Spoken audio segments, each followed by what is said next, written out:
Hello friends, कैसे हैं आप सभी दोस्तों। बहुत बढ़िया। कल हम कक्षा 12 का सोइंग रिजल्ट के हमने कल 10 वाक्य दिए थे। आज उन 10 वाक्यों को हम पूरा कराते हुए समझ रहे हैं बेटा क्या वाक्य कैसे बनेगा।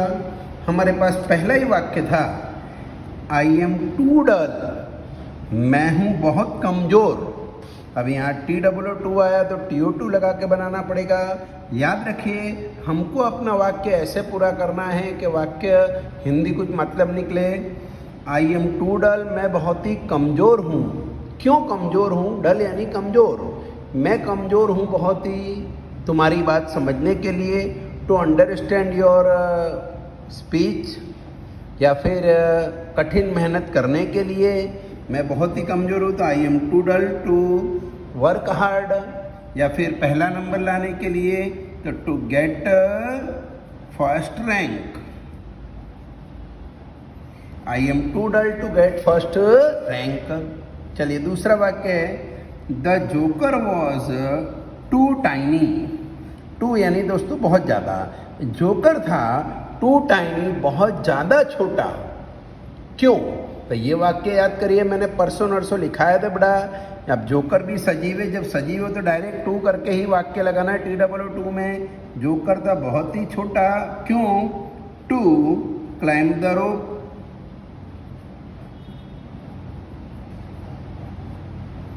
ठीक है, रस्सी चढ़ने के लिए टू टच द सेल्फ भी लिख सकते हैं। सेल्फ यानी कबाड़ छूने के लिए। पहले हम सब टू वाले ले रहे हैं। तीसरा वाक्य है, Shatrunjaya is too high. Shatrunjaya एक पहाड़ का नाम है। शत्रुंजय बहुत ही ऊंचा है। क्यों? चढ़ने के लिए सजीव करता है तो यहाँ पर डायरेक्ट लिख दो टू क्लाइंब। हाँ, यहाँ निर्जीव करता है, सॉरी। तो आप चाहें तो यहाँ पर फॉर मी भी लिख सकते हैं कि Shatrunjaya is too high for me to climb. Shatrunjaya बहुत ही ऊंचा है मेरे चढ़ने के लिए। आप चाहें तो यहाँ फॉर मी लिख सकते हैं, और नहीं तो डायरेक्ट टू क्लाइंब लिखेंगे तो भी चलेगा। और टू वाले पहले सब ले रहा हूँ। सातवां वाक्य पहले देखें, this poem is too difficult. यह कविता है बहुत ही कठिन। किसके लिए कठिन है? याद करने के लिए। याद करना टू रिमेंबर। निर्जीव करता है तो आप चाहो तो यहाँ फॉर करके लिख सकते हो, और नहीं लिखना है तो कोई बात नहीं, टू रिमेंबर लिख दें डायरेक्ट। हाँ, यहाँ पर चाहो तो फॉर वर्षा लिख सकते हो कि this poem is too difficult for Varsha to remember.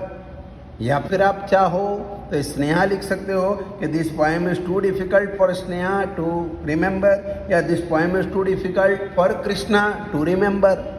दोस्तों अगला एक और देख ले, टू वाला, mister Desai was too deaf. Deaf यानी होता है बहरा।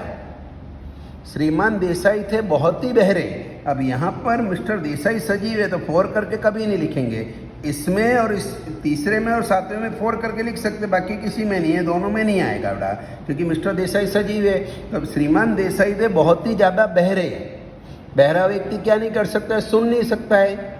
सुनने के लिए तो mister Desai was too deaf to, सुनने को बोलते हियर।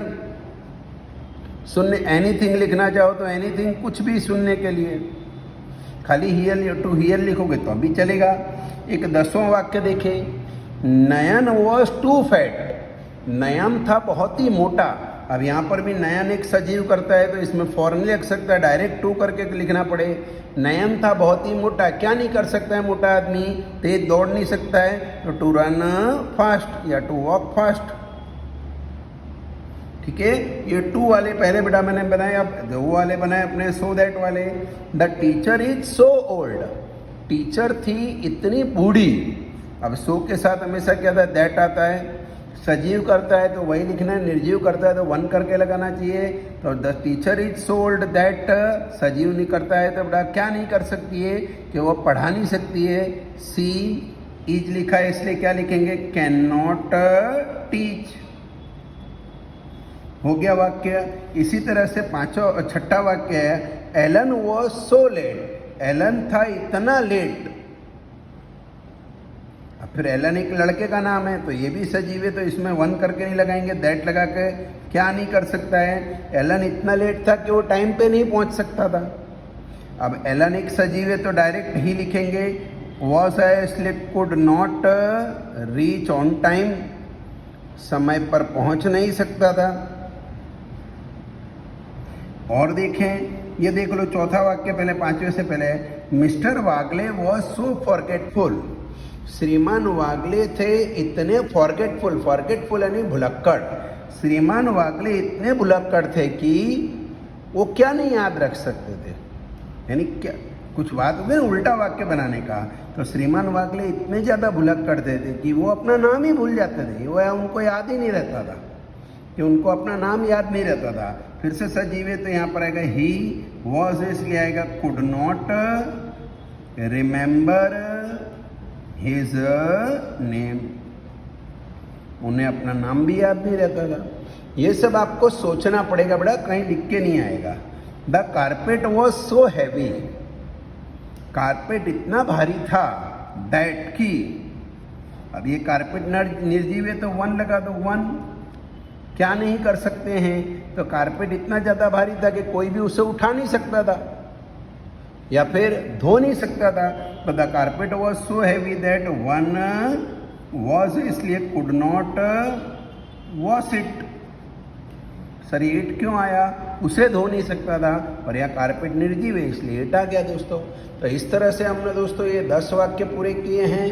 अब दोस्तों आपकी कल, क्योंकि कल सोमवार है, कल हम लोग दोस्तों अकाउंट का केवल और केवल एक एग्ज़ाम ले रहे हैं, पाठ नंबर 3 ख्याति की। 20 नंबर की टेस्ट होगी बेटा, 4-4 नंबर के 5 सवाल आएंगे आपके पास में। आपको क्वेश्चन सब के सब लिख के मिलेंगे।